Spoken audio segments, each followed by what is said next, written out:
marketplaces are a very viable way to get out there, to get new customers on board. It should be more a new customer acquisition strategy than your ongoing business strategy, right? And I think like what they built is amazing. It gives restaurateurs extra ways to generate revenue. Now, it's how do you go about this? Like, if suddenly they take over and you don't control, you make sure that you don't start putting more effort into making sure that you optimize on those platforms versus how your in-store service looks like, how the products are served in store, whether the venues you have are actually still good venues and good locations, because it's very easy to lose focus and put everything into that.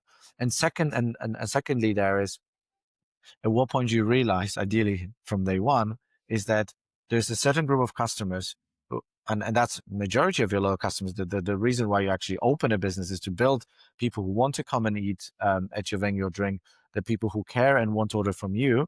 There are people who will order as long as you give them a way to do this. They don't care if you're on platform A, B, or C.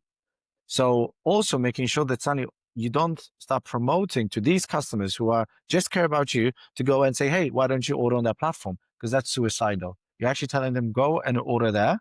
So I pay as an owner, operator, 30% commission. So I give away your data to that platform so they can then market all my competitors as well to you.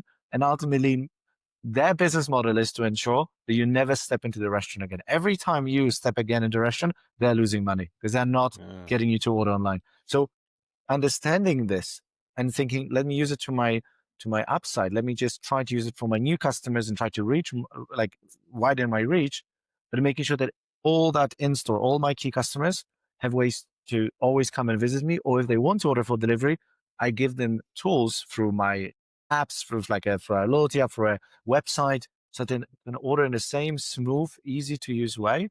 So I can own that relation and own that sales channel. But again, it's also something quite new, which is somehow exciting because these things almost didn't exist like a couple of years ago, or the tech around this or the functionalities were really poor. I mean, you just had your local pizza place or Indian restaurant that you would call up, and they'll deliver it, or they will just leave it for you to pick up. But really, there are now ways that you can build these channels at scale, because otherwise it's very hard to generate revenue.